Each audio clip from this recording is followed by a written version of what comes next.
మధు చాలా అహంకారం గల కోడలు. తను ఒక గొప్పింటమ్మాయి. కానీ మధ్యతరగతి ఇంట్లో పెళ్లి చేసుకుంది. ఈ పెళ్లి మధు సొంత ఇష్టంతోనే జరిగింది. ఎందుకంటే ఆమె అర్పిత్ను లవ్ మ్యారేజ్ చేసుకుంది. కానీ పెళ్లి తర్వాత మధు అనుకున్న కోరికలు నెరవేరలేదు. ఏవైతే పెళ్లికి ముందు తీరేవో అవి.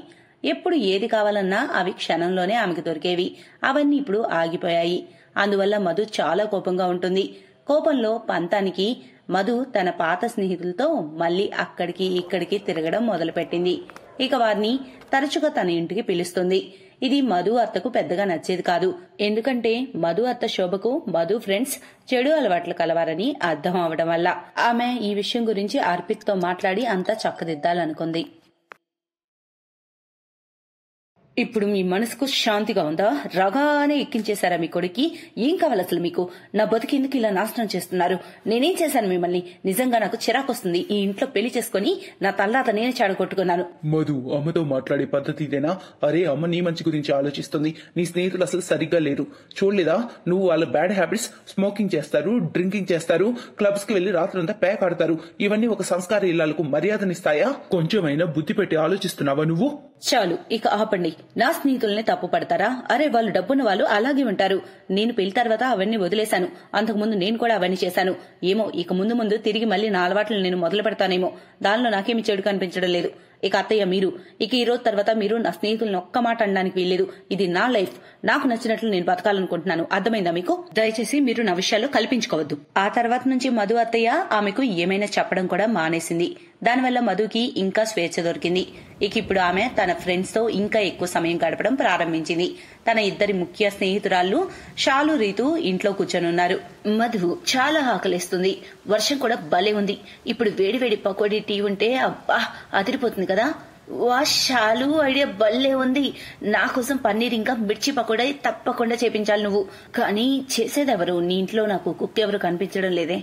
అరే, నా ఇంట్లో వంటంతా నా అత్తే చేస్తుంది. ఆగు, ఇప్పుడే తనకి చెప్తాను. ఇంకా నీకోసం వేడివేడి పకోడీ, టీ ఏం కావాలన్నా సరే అంతా ఆమె చేసి పెడుతుంది. సరేనా? అంటే పని మనిషా? అరే, మెల్లగా షాలు వింటుంది. మధు అత్తయ్య వాళ్ళ మాటల్ని వింటుంది. కానీ ఆమె ఏమీ మాట్లాడదు. కోడలాను, నన్ను పిలిచావా? అది నా ఫ్రెండ్స్ కి టిఫిన్ టీ కావాలి. సో మీరెళ్ళి టిఫిన్ తయారు చేయండి. పకోడీలు వేయండి, మిర్చి పన్నీర్ ఎక్కువగా వేయండి. ఇంకా టీ టిఫిన్లు మంచి వేడిగా ఉండాలి. సరేనా? సరే కోడలా, నేను చేస్తాను. మధు అత్తయ్య శోభ వంటింట్లో పకోడీ, టీ తయారు చేస్తూ ఉంటుంది. కొద్దిసేపటి తర్వాత అవి తీసుకుని ఆమె మధు స్నేహితుల దగ్గరకు వస్తుంది. కానీ ఆమె ఫ్రెండ్స్ ఆమెను ఎగతాళి చేయడం మొదలు పెడతారు. ఓ మాట చెప్పనా ఆంటీ గారు, మీరు ఎంత బాగా వంట చేస్తున్నారు. మీకు ఎక్కడైనా సరే ఈజీగా పని దొరుకుతుంది. ఒకవేళ మీరు కావాలంటే మా ఇంట్లో వంట మనిషిగా వచ్చేయచ్చు. నేను మీకు మంచి జీతం ఇస్తాను. సరేనా? షాలు చెప్పిన ఈ మాట సరిగ్గా నిజం. మీరు మా ఇంట్లో కూడా వంట పని చేయొచ్చు. మీరు మా ఇద్దరి ఇంట్లో పనికి చేరండి. మధులాగా మేము కూడా మంచి రుచికరమైన వంటలను తినే అవకాశం పొందుతాం. లేదమ్మా, నేను బయట ఉద్యోగం చేయను. కేవలం నా కుటుంబం కోసం మాత్రమే వంట చేస్తాను. మీరు తినండి, నేను ఇంకా పకోడీలు వేసుకొస్తాను. శోభ కళ్ళల్లో కన్నీళ్లొస్తాయి. మధు అలాగే కూర్చొని తన స్నేహితుల కఠినమైన మాటలను అలాగే వింటూ ఉంటుంది. ఆమె తన ఇద్దరి ఫ్రెండ్స్ షాలు, రీతుల్ని ఏమీ అనలేదు. తను కేవలం తన స్నేహితులతో ముచ్చట కలిపింది. ఒకరోజు అర్పిత్కు ఏదో ముఖ్యమైన పని మీద అవుట్ ఆఫ్ స్టేషన్ వెళ్లవలసిన పని వచ్చింది. మధు ఇంకా ఆమె అత్త మాత్రమే ఇంట్లో ఉన్నారు. ఆ రాత్రి మధు నిద్రపోవటానికి సిద్ధమవుతున్నప్పుడు డోర్ బెల్ మోగింది. మధు కొంచెం కంగారు పడిపోతుంది. ఇంత రాత్రి అసలు ఎవరు వస్తారా అని మధు వెళ్లి డోర్ తెరిచి చూస్తే తన ఇద్దరి ఫ్రెండ్స్ షాలు, రీతు అక్కడుంటారు. అప్పుడు శోభ కూడా తన గది నుండి బయటకు వస్తుంది. మధు తన ఇద్దరి స్నేహితురాలను ఇంత రాత్రి వేళ అక్కడ చూసి కొంచెం షాక్ అవుతుంది. షాలు, రీతు, మీ ఇద్దరు ఇంత రాత్రి రండి, లోపలికి రండి. అంతా సరిగ్గానే ఉంది కదా? అంతా బాగానే ఉంది. మాకు తెలిసింది అర్పిత్ ఇంట్లో లేడని. ఇక మన ముగ్గురం రాత్రంతా ఎందుకు ఎంజాయ్ చేయకూడదని అనిపించింది. రాత్రంతా మాట్లాడుకోవచ్చని. ఎలా ఉంది మా సర్ప్రైజ్? మేము రాత్రంతా ఎంజాయ్ చేయడానికి అన్ని ఏర్పాట్లు చేశాం. ఇదిగో చూడు, డ్రింక్స్ ఏర్పాట్లు, లేస్, స్నాక్స్. మీ ఇద్దరు ఉన్నారే పూర్తిగా మెంటల్. అయినా మీ సర్ప్రైజ్ బాగుంది. పదండి, మీ ఇద్దరు నా గదిలోకి పదండి. మధు ఇద్దరి ఫ్రెండ్స్ ఆ రాత్రంతా తనతో పాటు తాగుతూ తింటూనే ఉన్నారు. మధు కూడా తన ఫ్రెండ్స్ తో కలిసి డ్రింక్ చేస్తుంది. మధుకి కొంచెం నష ఎక్కుతుంది. అప్పుడు ఆమె అత్త గదిలోకి వస్తుంది. కోడలా, ఇదంతా మంచి విషయమేనా? అర్పిత్ ఇంట్లో లేడు, ఇంకా నీ ఫ్రెండ్స్ రాత్రి వచ్చారు, అది సరే. కానీ ఇదంతా ఇలా తాగడం, తినడం సరైన విషయమా? ఇది మంచిది కాదు కోడలా, తప్పమ్మా, నా మాట విను. అరే యార్ మధు, ఈ ముసలిదాన్ని ముందు బయటికి నెట్టాయే. పార్టీ మజా అంతా పాడు చేస్తుంది ముసల్దయే. అర్జెంట్ గా ప్యాక్ చేసి ముసల్దాని బయటికి పంపండి. ఈ ముసల్దాని మాటలకు నా నష కూడా దిగిపోయింది పూర్తిగా యార్. ఏ ముసల్దానా బయటికెళ్ళు, వెళ్ళు బయటకి. మధు ఇంకా ఆమె ఫ్రెండ్స్ మత్తులో మునిగి ఉన్నారు. మధు శోభను గది నుండి బయటకు పంపిస్తుంది. శోభకి వాళ్ళందరూ మత్తులో ఉన్నారని అర్థమవుతుంది. అందుకే ఆమె ఏమీ మాట్లాడకుండా బయటకు వచ్చి కూర్చుంటుంది. గదిలో నుంచి పెద్దగా నవ్వులు వినిపిస్తూ ఉంటాయి. పొద్దున్నే మధు ఫ్రెండ్స్ తిరిగి వెళ్లిపోతారు. మధుకి కొంచెం కూడా స్పృహ లేదు. అర్పిత్ మధ్యాహ్నం ఇంటికి వస్తాడు. కానీ శోభ దాని గురించి ఏమీ చెప్పదు. కానీ సడన్ గా ఇంటికి పోలీసులు వస్తారు. పోలీసులతో పాటు షాలు రీతులు కూడా ఉంటారు. ఇన్స్పెక్టర్ సార్, తానే మధు నా బంగారు హారం దొంగలించింది. ఓకే మ్యామ్, మేము తన్ని అదుపులోకి తీసుకుంటాం. ఇన్స్పెక్టర్ సార్, మీరేదో పొరపాటు పడుతున్నారు. మధు దొంగతనం చేసి ఉండదు.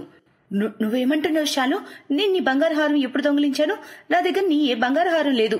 షాలు, ఈ మధుని అంత ఈజీగా వదలదు. ఇది నీ ఖరీదైన హారం కొట్టేసింది. ఒక పని చెయ్యి, తన గదిని వెతుకు. తన అలమరాలో పెట్టుండొచ్చు ఆ హారాన్ని. నువ్వు సరిగ్గా చెప్పావు రీతు. ఇన్స్పెక్టర్ సార్, తన అలమరా చెక్ చేయండి. నా బంగారు హారం అక్కడే ఉండొచ్చు. అలమరాలో పోలీసులకు బంగారు హారం దొరుకుతుంది. మధు ఏడవడం మొదలు పెడుతుంది. షాలు, రీతు, మీరు నా ఫ్రెండ్స్ అయి ఉండి ఏంటి ఇదంతా? ఎందుకు ఇలా చేస్తున్నారు? నేను మీకు ఏం అన్యాయం చేశాను? నువ్వు చేసిన నగరాలు చూసాం కదా. రాత్రిపూట నీ ఫ్రెండ్స్ ని ఇంటికి పిలిపించావు. ఎందుకంటే నీ భర్త ఇంట్లో లేడని. రాత్రి వీళ్ళకి ఎక్కువ డ్రింక్ తాపించి ఈ మేడం హారాన్ని మాయం చేసేశావు. ఇక ఈ రోజు ఉదయం తన హారం దొరకపోవడంతో ఈ మేడం రిపోర్ట్ రాపించారు. మీరు పోలీస్ స్టేషన్ కి రావాలి మాతో. పదండి పోలీస్ స్టేషన్ కి. ఒక్క సెకండ్ ఇన్స్పెక్టర్ గారు, వీళ్ళిద్దరు అబద్ధం చెబుతున్నారు. నా కోడలు నిర్దోషి. నా దగ్గర సాక్ష్యం ఉంది. చూడండి, నా మొబైల్ ఫోన్లో వాళ్ళిద్దరి వీడియో రికార్డ్ అయి ఉంది. వీళ్ళిద్దరూ ఒకరితో ఒకరు మాట్లాడుకునేది. ఇన్స్పెక్టర్ గారు, నా కోడలు మధు మత్తులో పడుకుంది. అప్పుడు వీళ్ళిద్దరు బయటకు వచ్చారు. వీళ్లకు నేను సోఫాలో ఇంకా నిద్రపోలేదన్న విషయం తెలియలేదు. నేను మెలకుతోనే ఉన్నాను. వీళ్ళు కావాలనే బంగారు హారం నా కోడలు అలమరాలో పెట్టారు. ఎందుకంటే నా కోడల్ని దోషి అని నిరూపించాలని. మధు అత్త శోభ షాలు రీతుల అన్ని మాటలు రికార్డ్ చేసింది. ఇక ఇప్పుడు నిజం అంతా ఎదుటికి వచ్చింది. మేడం, మీ ఇద్దరు సిగ్గుపడాలి. మీరు ఒక నిర్దోషి మీద నింద మోపారు. మీకు తెలుసా, దీనికి శిక్ష పడొచ్చు. ఇంకోసారి ఇలా చేశారో జాగ్రత్త. క్షమించండి మధు గారు, మా వల్ల పొరపాటు అయింది. మీ ఇద్దరు నా పట్ల ఎందుకు ఇలా చేశారు? అత్తయ్య, నేను మిమ్మల్ని ఎన్నో మాట్లాడాను. వీరిద్దరితో కలిసి మిమ్మల్ని ఎంతో అవమానించాను. కానీ మీరు నన్ను ఈ రోజు నిర్దోషిగా నిరూపించి కాపాడారు. గొప్ప సాయం చేశారు. నీకు గుర్తుందా, అప్పుడు కాలేజ్ టైంలో మా దగ్గర డబ్బు లేనప్పుడు నువ్వు మా ఇద్దరిని బాగా ఎగతాలు చేసేదానివి.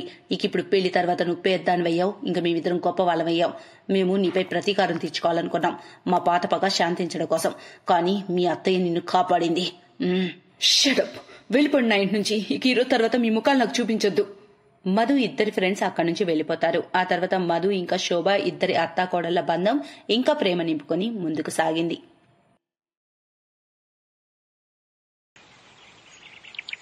మనీష్ ఒక ఆటో రిక్షా నడిపేవాడు. అతనికి 15 సంవత్సరాల వయసు ఉన్నప్పుడు అతని తండ్రి మరణించాడు.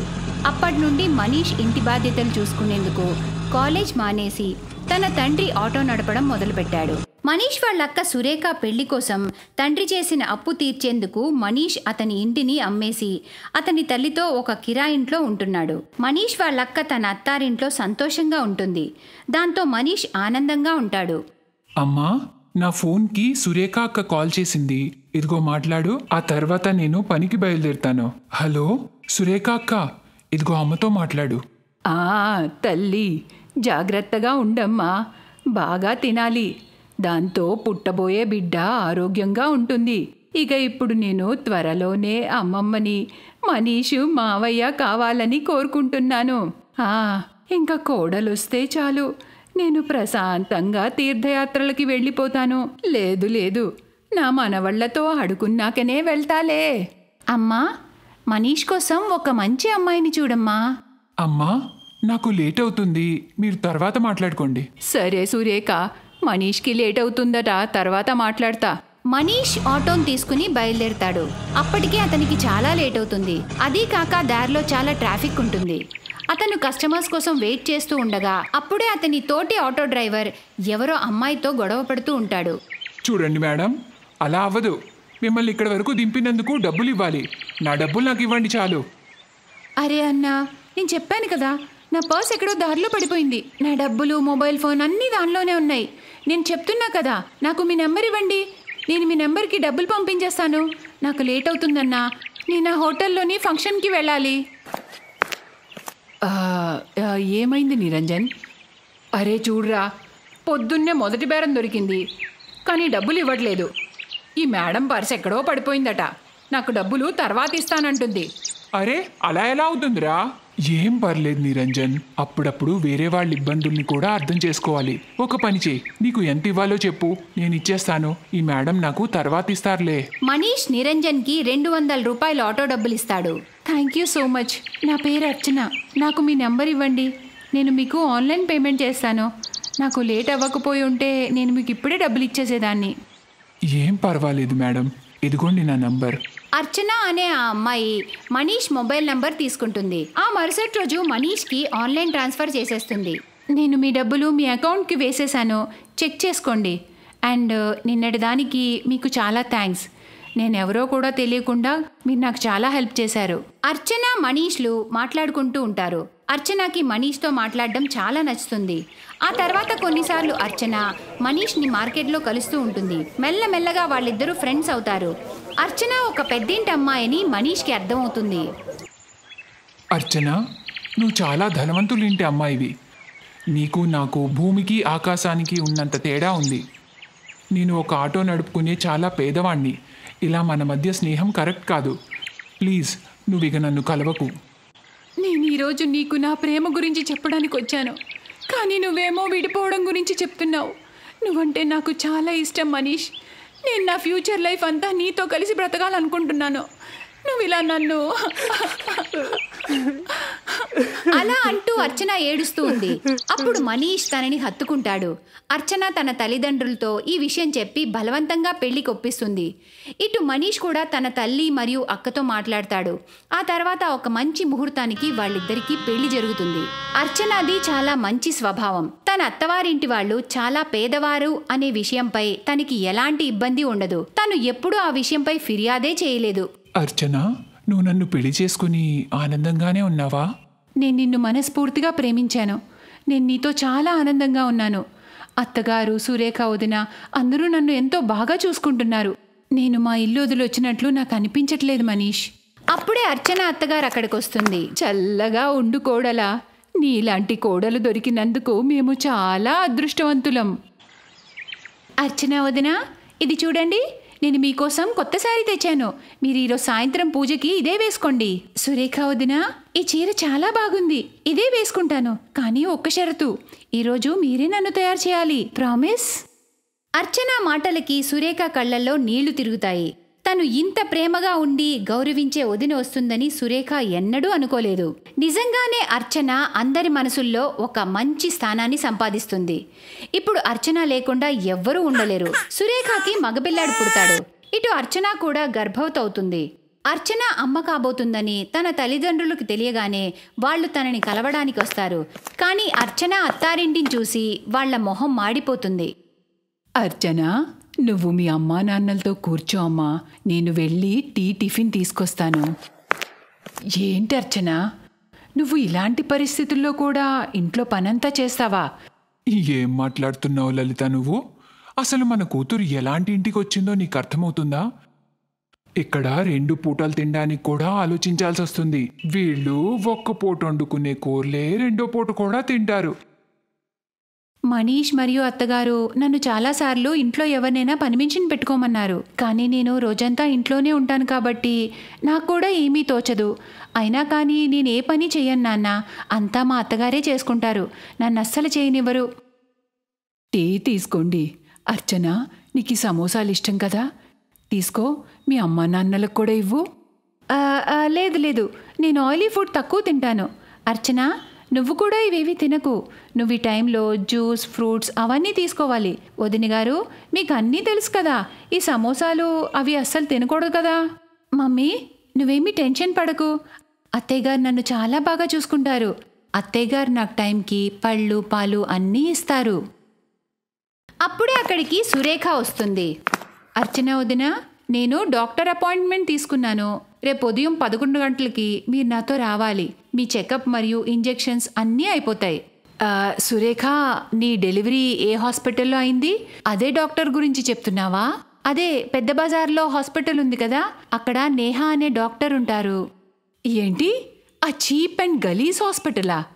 అర్చన, నువ్వు చెకప్కి ఆ హాస్పిటల్కి వెళ్తున్నావా? అర్చన, నువ్వు ఒక మామూలు హాస్పిటల్లో చెకప్కి వెళ్తావా? నువ్వు బాధపడకు. వీళ్ళ దగ్గర నీ ట్రీట్మెంట్కి డబ్బులు లేకపోతే పోని. నేను నీ కోసం ఈ ఊర్లోనే పెద్ద హాస్పిటల్లో ఈరోజే మాట్లాడతాను.